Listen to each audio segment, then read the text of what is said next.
work of Christ, no? Okay, sige, sulat ko lang po rito. Listen na kayo sa sulat ko. The person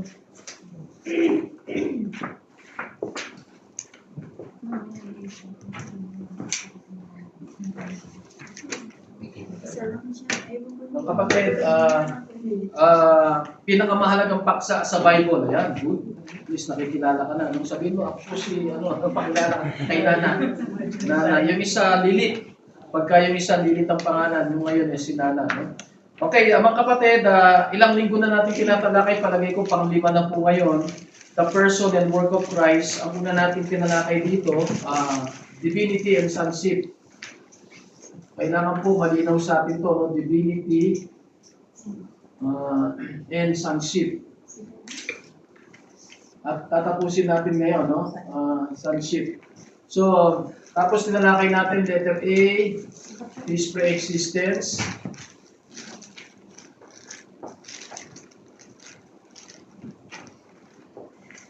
Para po dun sa mga walang kopya, i-summarize lang natin letter B, His deity. Yan. Tapos ngayon na yung pangatlo, mamaya, tatapusin natin dito sa letter C, His sonship, no?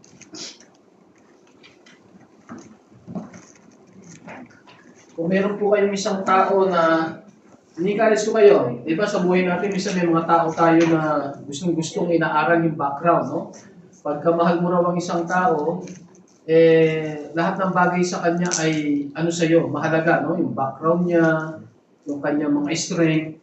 Sana wag natin ipatalo ang Panginoong Jesucristo. Siya dapat ang universe. Sabi nga ng kanta ikaw ang Miss Universe ng buhay ko, sabi mga lalaki, no? Pag may nagugustuhan babae now, sa atin, dapat ang pinaka-dakila sa atin ay ang person and work of Christ. Kasi unique talaga siya, no? Unique siya. Ang una namin tinalakay, yung kanyang divinity, under itong tatlo na to, no?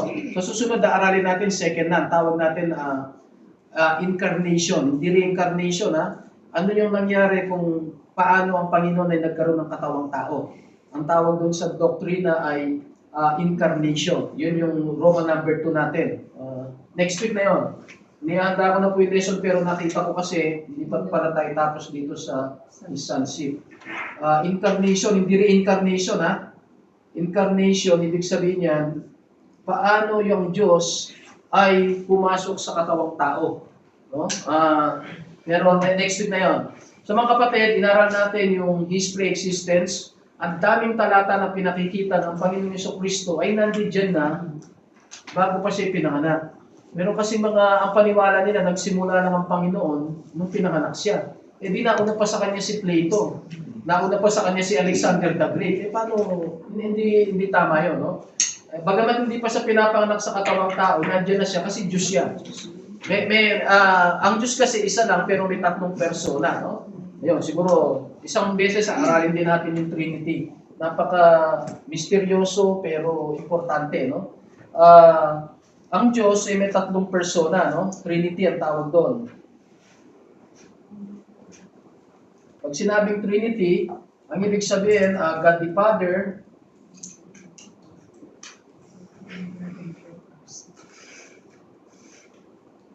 okay, God the Son, at saka God the Holy Spirit.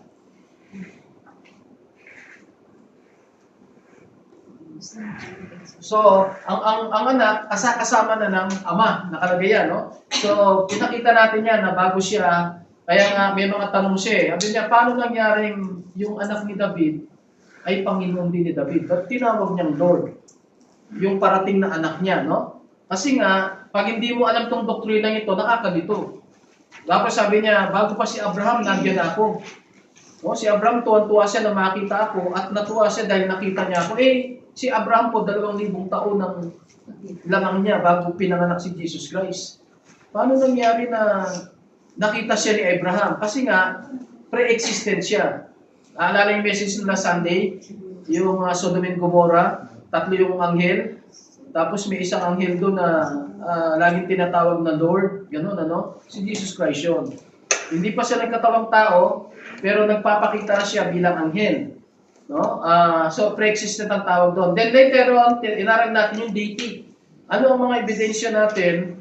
Bakit natin sinasabing si Jesus ay Diyos? Ano yung mga pwede nating pagbasyan? Unang-una, ang daming prophecies patungkol sa Kanya. Sabi ni Isaiah, itatawag sa Kanya ay Prince of Peace, Mighty God, Everlasting Father. Doon pa lang sa mga pangalan na yun, makita mo na tinatawag na siyang Diyos. Ano? Ang sabi ni Isaiah sa 7:14, ang isang birhen ay magbubuntis. Maganganak siya ng isang lalaki, tatawagin siyang Emmanuel. Ng pangalan Emmanuel, Diyos na sumasa atin. So, ibig sabihin, si Jesus talaga, pag mga kapatid, siya ay deity. No? Nire-review ko lang po. Number 3 natin dyan, hindi niya sinabing direktang si Diyos, pero yung mga pangungusap niya, tumutumbok na siya ay Diyos. No? Katulad nung sa Mark, yun nga, yung sinabi niya na bakit siya tinawag ni David na Lord. No? And then sa John, chapter 8, bakit si Abraham, sabi ng mga Hudyo sa kanya, namumusok ka. Ba't mo sinasabing nakita ka ni Abraham, wala ka pang 50 years old. Si Abraham, 2,000 years old nang nauna sa'yo. No? Pero sabi niya, bago pa nga si Abraham, I was. I am. Nang salitang I am, pangalan ng Diyos yun. Tapos sabi ng John 1:1, in the beginning was the Word was with God, the Word was God. No? So hindi siya yung direktang nagsasabi na si Diyos. Which is, okay lang yun kasi may kasabihan nga tayo na huwag mong ibuhatin ang sarili mong bangko. Kung gwapo ka, huwag mong hayaan ang sarili mo magsabing gwapo ka. Kapag ang tao nga sinasabing gwapo ko, di ba? Ako, ibig sabihin na hindi siya confident na gwapo siya. Pero pag talagang gwapo yan, ay kahit sabihin mong pangit, hindi ka niya papatulan. Kasi sasabihin niya sa'yo, ingit ka lang. Ganun ang Panginoon. Hindi niya kailangan magmula sa bibig niya na si Diyos. No? Pero yung mga pangungusap niya, yun ang tinutumbok. Katulad nung sinabi niya, bago pa si Abraham, ako na nga. Kaya malinaw sa mga Hudyo yun. Babatuin na siya. Papatayin siya kasi kasalanan sa kanila yun. Pagmumuso. No? And by the way, yung nasusunog sa Los Angeles, California ngayon, alam niyo, nagalit na ang Panginoon. Kasi grabe kung bastusin ang pangalan niya sa mga pelikula, sa mga award nights, kung napapanood niyo yan. Binabastos ang Panginoon.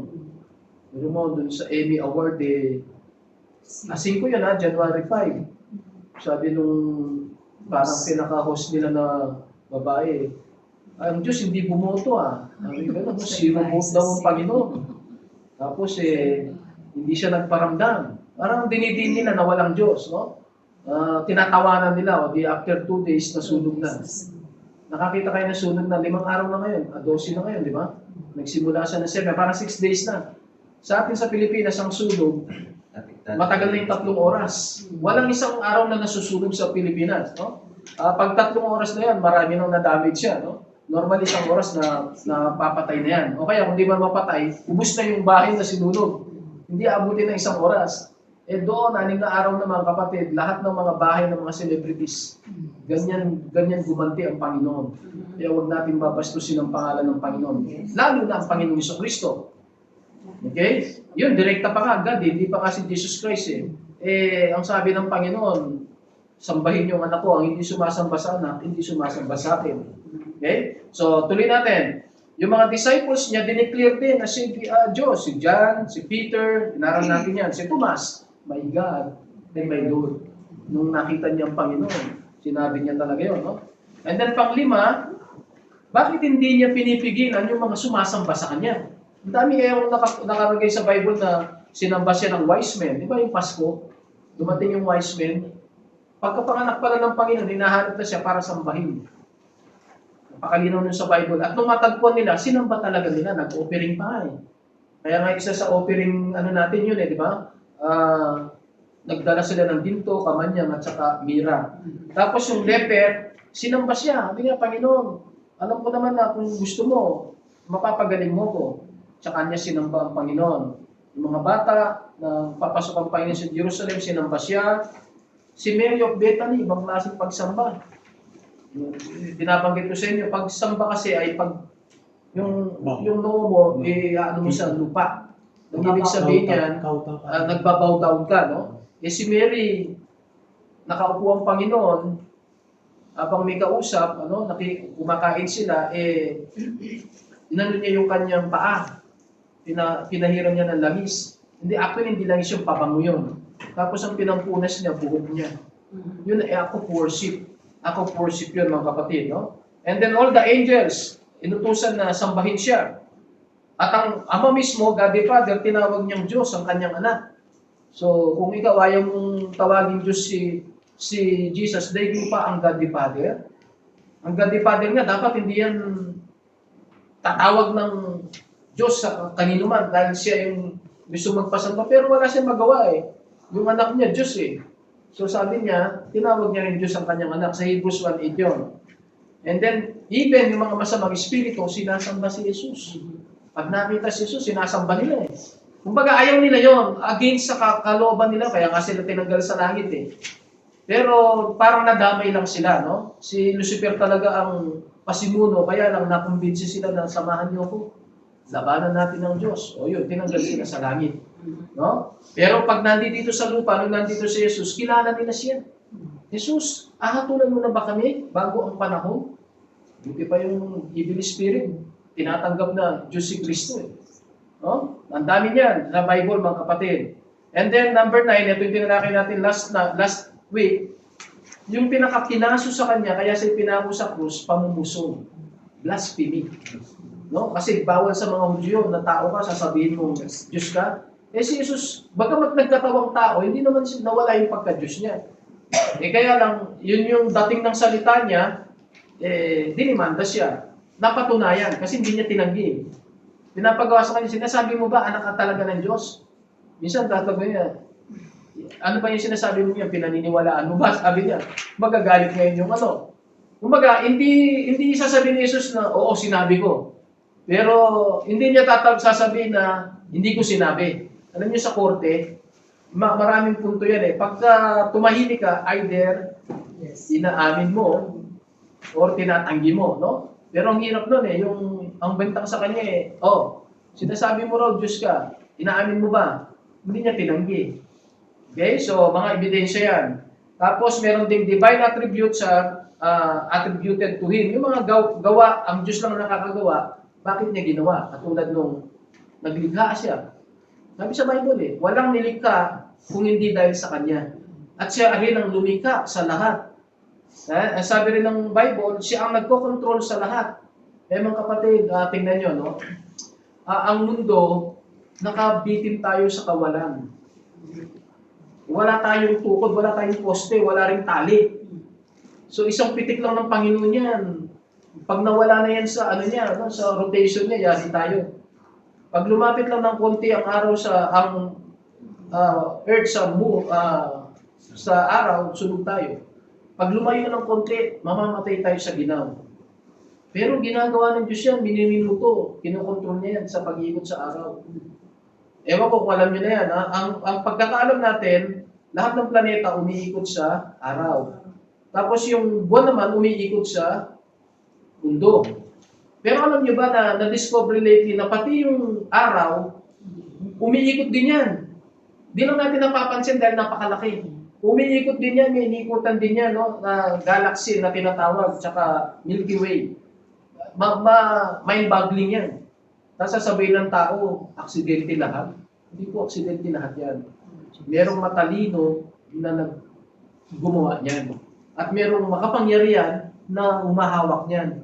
Kaya pag ginalit mo yan, kaya nagkakaroon ng sunog, nagkakaroon ng tsunami, nagkakaroon ng lindol, no?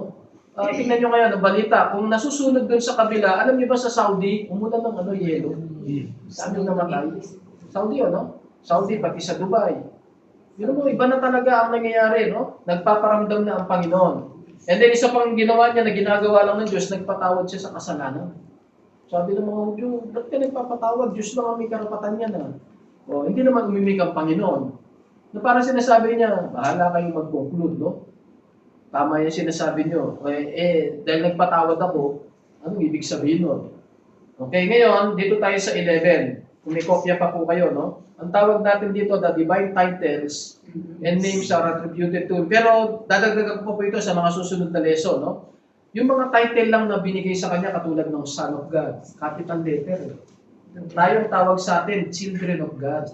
John 1:12, no? At as many as receive Him, to them gave the power to become the children of God. Or Son. Yung Son, small letter. No? The Son of God. O kaya daughter of God. Pero siya lang yung unique na S-O-N. O kaya minsan, begotten Son of God. Isa ring title niya, the Word, no? Siya yung verbo. Okay, punta po tayo sa... Ito, meron na akong babasahin dito sa dulo ng page na to, no? Para po makumpleto yung pagka-identity ng Panginoon, maraming theologian ang nag-uusap-usap, ano ba yung tamang ilalagay nila sa salita, no? Ang pinaka na-formulate nila, ang Panginoon hindi siya tinatawag na kamukha lang ng Ama, no? Ang tawag sa kanya, one substance with the Father. Ang ibig sabihin nun, anak siya ng Diyos, pero hindi siya anak ng Diyos na katulad natin. Ang Diyos, Diyos siya, tayo tao, pero tinatawag tayong anak ng Diyos. Si Yesu Cristo, anak siya ng Diyos, pero hindi siya katulad lang natin na tao lang. No? Siya nagkatawang tao, pero in substance, ibig sabihin ng substance, yung sustansya, yung kabuuan, kapareho siya ng Diyos. 100% God. No, kung ano ang katangian ng Diyos, katangian niya lahat. Kung ang Diyos ay eternity, eternity siya. Tayo, everlasting lang eh. Tayo, everlasting, may simula, walang katapusan. Ang eternity, walang simula. Wala talaga, no? Walang katapusan. So, misteryo yun, mga kapatid, no? So, ang Panginoon, katulad siya ng Ama. Okay? So, yun yung ano. Napunta na tayo sa last, sonship. Ito yung gusto kong matapos natin ngayon. May ilang minuto pa tayo. Nakalagay dito, in what sense is Jesus Christ the Son of God? Paano siya naging anak ng Diyos? May mga ginagamit na origin o kaya bigatin, pero tayo mas ginagamit natin yung bigatin. Kasi pag sinabi mong origin, parang may simula. No? Wala namang ganun eh. Ang Panginoon, pero yung salitang bigatin actually, na sa Tagalog, pag sinawag mong Tagalog, bugtong. Actually, mababaw pa yun sa Tagalog eh. Kasi kunwari, ako, meron akong anak. Anong tawag sa, minsan sa Kastila, uniko, iho. Marami pang ganon. Ano? Ang tao, pwede siyang may ganon. Pero ang Panginoon, ang ginamit talaga sa salita, bigatin sa English eh. Nang ibig sabihin no, na wala tayong equivalent na Tagalog na salita, pinakamalapit yung bugtong. Pero ang ibig sabihin ng bigatin talaga, unique. No? Talagang siya lang ang kaisa-isa at hindi rin ibig sabihin na nauna yung tatay. Pinapaliwanag ko to, no? Kasi minsan may kukontra pa dyan. No? Sige, naniniwala na kami na Diyos siya. Sige na, Diyos siya. Wala silang magawa, kundi tanggapin Diyos. Pero, mas lamang pa raw si tatay. Bakit? Kasi ikukumpara na naman nila ngayon sa tao. Sigurado ang tatay, nauna siya ng mga 20 years old. O kahit na, kunwari, 15 years old, pwede nang magkaanak eh. Kunwari, sigurado yan, hindi pwedeng nauna o nagsabay yung anak at saka yung tatay. Sa tao yun. Ang pinag-usapan natin, Diyos is, ang Diyos ay eternity. So, ibig sabihin ng eternity, kung kailan siya nagsimula, o wala nga simula eh, kasama niya na yung anak, hindi pwedeng nauna yung tatay. Ginamit lang nila yung salitang tatay at anak kasi tao ang nag-aaral. Wala tayong, kumaga, ikinonekta lang para somehow makakuha tayo ng ideya. Pero hindi kumpleto yung ideya. Yun ang ibig sabihin nitong bigatin, mga kapatid. No? At aaralin natin yung mga talata rito. Mahihirapan nating masakyan kung di tayo talaga tinutulungan ng Espiritu. Meron kami tinatawag na ganito. Ito, papaliwanag ko sa inyo. Merong tinatawag sa theology na eternal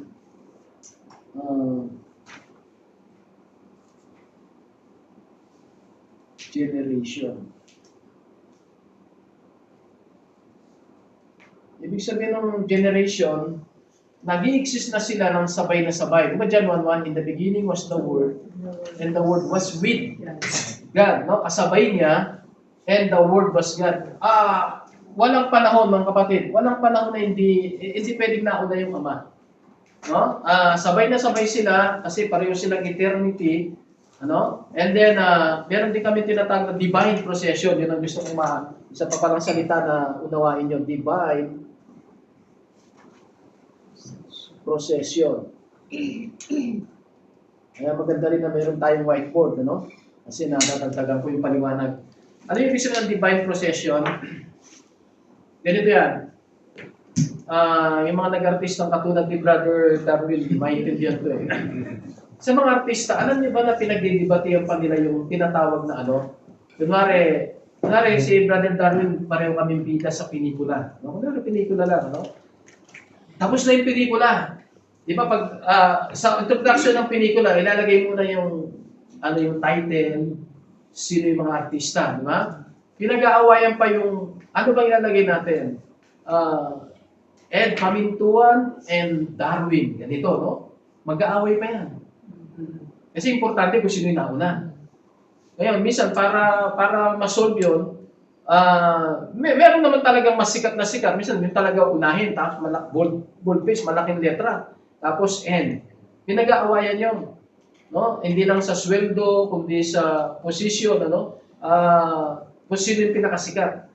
Now, sa pag binanggit mo yung tatlo, ito na ngayon yung sasabihin ng iba, bakit sa pag binabanggit sila ng Trinity, God the Father, God the Son, God the Holy Spirit, na parang sasabihin nila, ibig sabihin, mas mahalaga yung patay. Ganun sila eh. No? Kasi siya inauna sa listahan, hindi mo pwedeng sabihin na God the Son, God the Father, God, hindi tama yun, no? Talagang ang formula, ang tawag natin ito, formula eh. Divine formula, no? Natututo tayo ngayon mga kapatid ng mga principle. Pagka mag-pray ka, yan ang mga susundan mo, no? Ama namin Diyos na sa langit, no? Sa pangalan ng anak, no? Sa tulong ng Banal na Espiritu. At saka pag nagbabaptize ako, yun ang sinasabi ko, no? Ikaw aking kapatid ay binabautismo ko sa pangalan ng Ama, ng Anak, at ng Espiritu Santo. Kasi yun ang nakalagay sa Bible eh. Now, yun yung areglo, pero hindi nangangahulugan na katulad sa tao na mas lesser ang kahalagaan ng pangalawa at saka pangatlo. Hindi. Meron silang arrangement na eternal generation at saka divine procession. Yun talaga yung formula, gamitin natin, pero alisin mo sa isip mo na mas mahalaga yung ama o mas nauna yung ama kaysa sa anak. Sabay na sabay sila. So, yan ang ano. Tingnan natin yung mga talata na lang, mga kapatid, bago tayo magtapos, no? May mga talata tayong titingnan dito. John chapter 1. John chapter 1. Kahit makita nyo na lang yung mga talata para ano tayo. Sabi ng John chapter 1, verse 1 nga, in the beginning was the Word was with God, and the Word was with God. Verse 2, the same, yung Word, was in the beginning with God. So mga kapatid, magkakasama yan, inaaral natin yung sonship, na ang Panginoong Jesucristo ay eternal Son, begotten Son. Mula simula, magkasama na sila. Siguro na sasabi ng kulit ni Pastor, pero importante yan sa doktrina. Kasi pag hindi nyo naunawaan yan, madali kayong masway nung naniniwala na, alam nyo ba na may religion na naniniwala? Hindi nila matanggi na si Jesus ay Diyos, pero sasabihin nila sa iyo, sige, Diyos na nga si Jesus. Pero maliit na Diyos. Pero walang maliit na Diyos. Kung ano yung Ama, pantay sila, no? Hindi, sige na, Diyos na si Jesus, pero nauna sa Kanya yung Ama. Now, sa tao, nauna yung Ama, pero sa Diyos, equal sila. No? Ang ibig sabihin ng eternity, they are co-equal, co-eternal. Yun ang salita ng Trinity. God the Father, God the Son, God the Holy Spirit, they are co-equal. Ibig sabihin ng co-equal, pantay-pantay. Pantay na pantay, no? Ang ibig sabihin ng Trinity ay ito pa, no? Co-equal. Kung anong meron yung isa, parehas. At saka co-eternal. Para maano nyo. Okay lang yan, Brad. Hindi naman babagsak. Para maunawaan nyo na ang Panginoon, bagamat nagkatawang tao, ang nagsimula sa Kanya, nung siya pinanganak, yung katawang tao. Pero yung pagiging Diyos, nandiyan na, nag-exist na. No? So, sana maging malinaw yan. Tumalon tayo sa verse 3. John 1:3.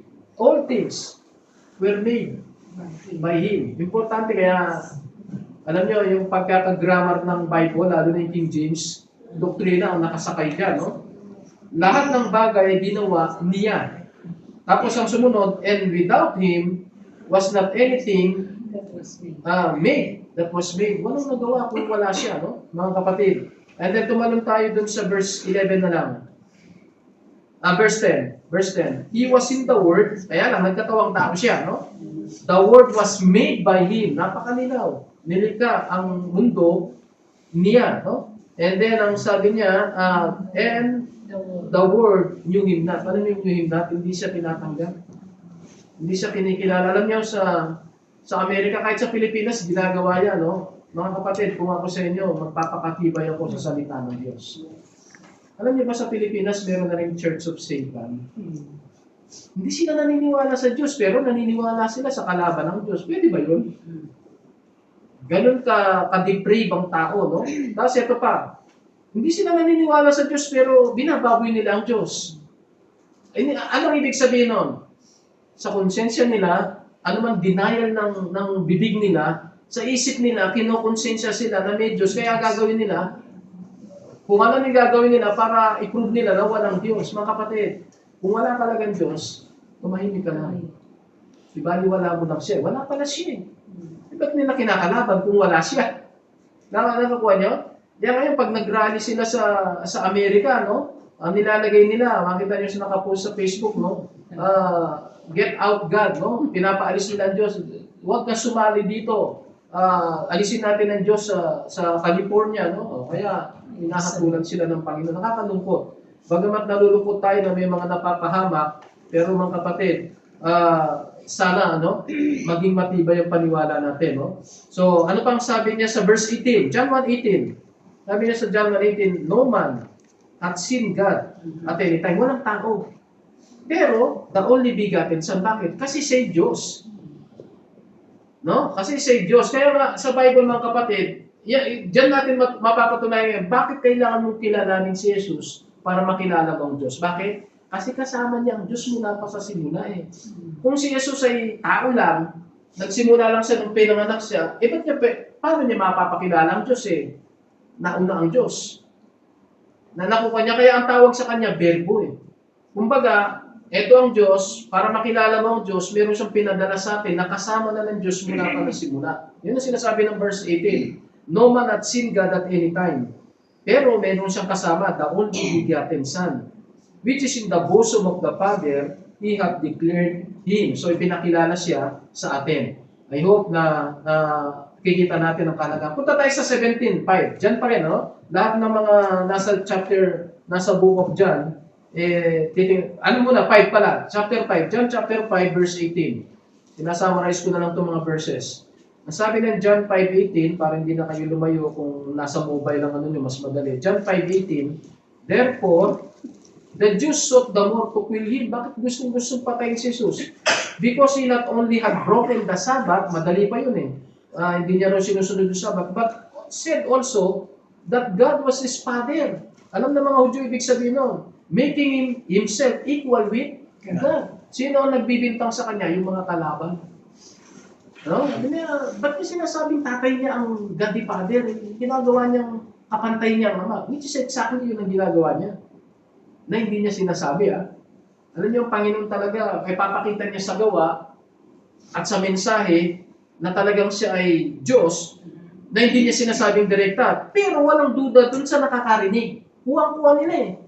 Kaya lang sa kanila, bawal talaga yung sasabihin mong Diyos ka na tao ka lang. Pamumusong yun. Kaya siya ganyan pabatuin. Sabi niya, kaya lalo siyang gustong patayin. Verse 19. Tuloy lang natin, ano? Ang sabi sa, then answered Jesus and said unto them, sabi niya, I say unto you, the Son can do nothing of himself, but what he seeth the Father do, for what things soever he doeth, this also doeth the Son. Pareho lang kanilang gawa. For the Father loveth the Son, sheweth him all things that himself doeth, and he will shew him greater works than this, that he may marvel, para magulat kayo. For the Father raiseth up the dead, and quickeneth them. Even so, the Son quickeneth whom he will. Isa pang trabaho ng Diyos. Binubuhay yung patay. O nagbibigay ng buhay at kaya niya rin buhayin yung patay. Sabi nila, paano nagagawa yan? And then, verse 22, for the Father judgeth no man, but hath committed all judgment unto the Son. Siya rin yung judge, mga kapatid, no? That all men should honor, anong sabi ng 23? Ito maganda, 23. Para lahat ng tao, igalang nila, they should honor the Son, even as they honor the Father. Nakita nyo, may mga relihiyon na sinasamba ang Ama, pero ginaganon si Jesus Christ. Alam mo, ako, wawarning ako kayo, no? Kung kunwari hindi na kayo makumbinse na Diyos si Kristo, sarili ninyo naman, huwag na kayong magturo na hindi sa Diyos. Napakalaking kasalanan. Yan na, nakakalungkot na may mga relihiyon na yun ang forte nila eh. Ipuprove nila na hindi Diyos si Kristo. Nakakalungkot. Tapos tayo na naniniwala ng Diyos si Kristo, tamad tayo mag-share. Kaya marami silang nakukuha miyembro. Minsan ang tingin ng iba, ay tama sila kasi ba't mas malaki sila, ba't mas marami sila. Hindi ibig sabihin na tama sila na mas malaki sila. Kaya lang sila malaki, mas masipag sila. Tayong mga nasa tama, minsan tayo yung nananahimik. No? So mga kapatid, tingnan natin 23, napaka-importante nito. Para ang lahat ay igalang ang anak. Even as they honor the father, kung ginagalang mo ang ama, igalang mo yung anak. Pagka binastos mo yung anak, kahit ginagalang mo yung magulang, magagalit ka kahit sa tao eh. Diba sa tao? Kasi yung tatay, boss mo sa trabaho, kasi nagpapasweldo sa'yo, oy sige, hinahalikan mo yung kamay, pero nakita mo yung anak kasi wala kang pakinabang sa'yo, binastos mo, magagalit sa'yo. Tatanggalan ka sa trabaho, baka ipakulong ka pa niya, no? So, ganito rin ang damdamin ng ama, no? Igalang mo yung anak ko. He that honoreth not the son, honoreth not the Father which hath sent me. Hindi na ako magsasabi kung ano kaya. Naniniwala sila sa Diyos Ama. Pero nakakalungkot, dinidisregard nila ang Panginoon. Sana magano tayo, magkaroon tayo ng conviction, huwag nawa, kawawa sila, no? Okay. So, yan ang sinasabi niya sa verse 23. Tumalong tayo sa verse 26. Tinatipid na kasi wala na tayong oras. For as the Father hath life in Himself, so hath He given to the Son to have life in Himself. So binigay niya rin yung anak na magkaroon ng karapatan, no? And hath given Him authority to execute judgment also, because He is the Son of Man. Ang tinatawag dyan, delegated. Yung authority nga ng Ama binigay niya lahat sa anak eh. Pag nabasa niyo Matthew 28:18, lahat ng all power is given unto me in heaven and in earth. So kaya tama yung sabi niya, wala makakarating sa Ama kundi sa pamamagitan niya. Tapos marami ngayon, sige, samba lang na samba sa Ama. Okay pa yun. Okay, at least naniniwala sa Diyos. Pero sabi ng Bible, hindi kayo makakarating. Hindi kayo dumadaan sa anak eh. Okay? Yun yung designated na kumbaga, tulay, ano? Ang dami niyan mga kapatid. Tumalon tayo sa chapter 14. Diyan pa rin John 14, bago tayo pumunta sa... Kahit sa John lang tayo ngayon, bago tayo magtapos. Ang dami pa nito, pero wala na tayong time. John 14 na lang, kahit hanggang John na lang tayo. John 14, verse 7. Ang sabi ng John chapter 14, verse 7, if ye have known me, sabi ni Jesus, you should have known my Father also. And from henceforth ye know Him, and have seen Him. Ang tindi ng claim niya na yun. Pag ako kilala nyo na rin ang Ama. Ibig sabihin yan, talagang walang, kaya nga pala sinabi niya, I am the way, the truth, and the light. Comprehensive yung salitang yun. Talagang, hindi lamang ibig sabihin ng way, daan siya ng kaligtasan. Siya rin ang daan para makilala mo ang Ama. Siya rin ang daan para ma-worship mo ang Ama. No? Ang lalim ng salitang John 14:6, I am the way. Minsan, kinakonekta lang natin sa salvation, which is totoo naman. Hindi ka maliligtas kundi kay Kristo. Pero tayong mga ligtas, si Jesus pa rin ang way. Para makilala ang Diyos, para sambahin ang Diyos, para igalang ang Diyos, para paglingkuran ng Diyos. Ama, no? Through the Son palagi. Through the Son. Okay, tuloy natin. Sabi niya sa John 14:7 Tapos may another verse tayo kukunin, tuloy natin sa 8. Sabi ni Philip, ipakita mo na lang sa amin ng Ama, sabi niya. Ang sagot ni Jesus, sa 9, have I been so long time with you? Yet hast that not now me, Philip? He that hath seen me, ano sabi niya? Hath seen the Father. Pero mo, actually, kung tutusin, kahit na sinasamba mo ang Ama, hindi ka makakarating. Dahil sa kasalanan. Kailangan mawala muna yung kasalanan mo. Paano mawawala yan? Magtiwala ka kay Kristo, pahugas mo muna, no? Tapos para makapunta ka rin sa Kanya, sa Ama, makasamba ka, dumaan ka sa anak. Kaya ang sabi rito mga kapatid, napakatagal ko nang kasama niyo ko, 3 years na, hindi mo pa nakita ang Ama? Sabi niya, tapos tinatanong mo pa sa akin, show us the Father, verse 10. Believest thou not that I am in the Father, and the Father in me. O, kasama niya rin. The words that I speak unto you, I speak not of myself, but the Father that dwelleth in me. And then, believe me that I am in the Father and the Father in me. Okay? And then, sasabihin niya dyan, basta sinasabi niya dyan na, ang nakakita sa kanya, nakakita na sa Ama. No? So mga kapatid, and then tuloy na tayo sa last verse na mabasahin natin. I think 17. John chapter 17, verse 5. John chapter 17, verse 5. Tuloy po, tuloy. John 17, verse 5. Nandun kayo? Ang sabi niya rito, nagpipray dito ang Panginoon. O now, Father, verse 5, glorify thou me with thine own self. Ako, gulat ako rito eh. Di ba dapat ang ginaglorify ang Diyos? Bakit uutusan ngayon, no, nire-request ni Jesus, i-glorify mo ako. Kung hindi sa Diyos, hindi sa pwedeng i-glorify ng God the Father. Wala kayong makikita na tao na nag-request na, Panginoon, glorify mo nga ako. Siloso ang Panginoon eh. Kaya nga kita nilikha para mag-glorify sa akin, tapos ikaw ang magpapag-glorify. Pero bakit ang Panginoon, ang lakas ng loob niyang sabihin, abang nananalangin siya, nasa katawang tao siya, Father, glorify thou me with thine own self, with the glory which I had with thee before the world was. Hindi pa nilikha ang mundo. Ito rin ang gusto kong ituro sa inyo eh. Para makita niyo yung pre-existence ni Jesus. Yung paglilikha, pag gumamit ako ng illustration, pag may arrow, kung sanay kayo sa geometry, mga nag-aaral ng geometry, ano ibig sabihin ng arrow? Infinity yan. From infinity past to infinity future. Ito lang yung, meron lang tayong certain time. O, kunwari, ang isang time niyan ay yung creation ng, ang una kasing nilikha, angels. Okay? Tapos, bago yung universe, o kaya heaven and earth, bago yung tao, man. Andito pa naman tao. Ang universe, nauna pa yung angels. Anong sabi niya dyan sa verse na yan? Ulitin natin, no? May binanggit siya dyan sa verse. Anong verse yung binabasa natin kanina? Yes. Chapter 17, di ba? Verse 5, ayan. I-glorify mo ko katulad ng glory na meron ako before the world was. Wala pa yung angel, wala pa yung universe, wala pa yung tao, nandito pa sa eternity past, magkasama na sila at gino-glorify na siya ng Ama. Tapos, nung dumating yung mga angel, nung nilikha yung angel, nilikha sila para sambahin siya. Pero merong pumontra dyan, si Satan nga, si Lucifer. Tinanggal siya, kita nyo, pag hindi mo sinasambahan na, tatapong ka ng Diyos. Ginawa ang impyerno kasi ayaw sumamba ni Satanas eh. At makita nyo, nung tinutukso niya na si Jesus sa katawang tao, anong target niya? Anak ka ba talaga ng Diyos? May inaasar pa rin. Sabi niya, lumuhod ka nga sa akin.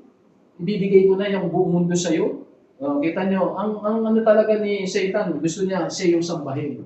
Ganon din ang tao. Kaya nila tinatanggal ang Diyos sa isip nila kasi tinataas nila ang sarili nila. Hindi matake ng tao na may mas mataas sa kanya.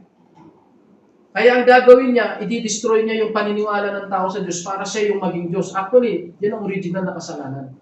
Yung gusto ng nilikha na siya ang maging Diyos. Si Lucifer yun. Pinanin niya yan kay Eva. Diba sabi niya, Eva, pag kinain mo yan, magiging ano ka? Magiging Diyos ka. Yun ang ano. So mga kapatid, ingat po tayo, no? Sa sarili natin, minsan pag nakikipag-away tayo, ba't tayo galit sa kapwa natin? Kasi parang gusto natin, boss tayo ng tao na yun. Ayaw natin na nalalamangan niya tayo eh. Ingat po tayo. Okay, last verse tayo. Sa 17 pa rin, di ba? John chapter 17. Meron tayong verse dyan. Tingnan natin yung tatlong verses na to sa 17 eh. Tingnan natin yung 24. Last verse. Father, sabi niya, John 17:24, Father, I will that they also whom thou hast given me, tayo na yun, yung mga naniwala sa kanya, be with me where I am, that they may behold my glory. Ano yung glory ng Panginoon? Which thou hast given me. For thou lovest me before the foundation of the world. Ano yun? Bago yung word. Ito. May bago pa yung angel. Nandiyan na siya. Kaya mga kapatid, sana na-prove natin, Jesus is meron siyang pre-existent.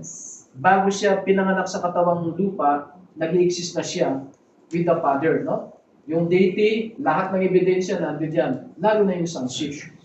Talagang siya ay kaisa-isa at walang pwedeng siguro si si Lucifer gusto niya maging anak din ng Diyos.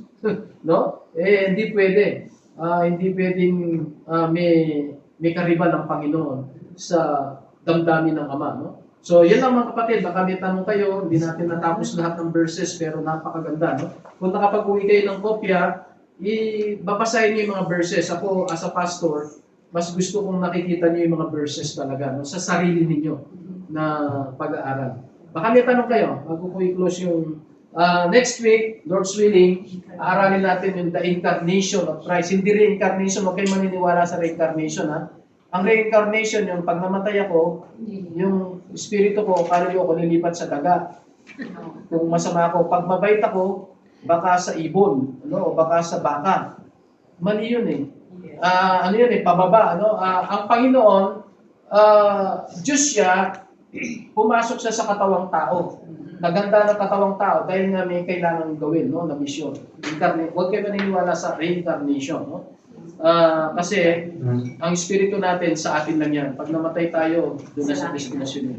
May tanong ba kayo bago tayo mag-close at nagdadati nyo na yung mga kapatiran natin para mag-start na tayo ng ating worship service? Okay, sige, tayo tumayo po. Tayo po ay manalangin. Panginoon, salamat po sa oras na binigay mo sa aming Sunday School. At salamat sa mga kapatid na nakadalo.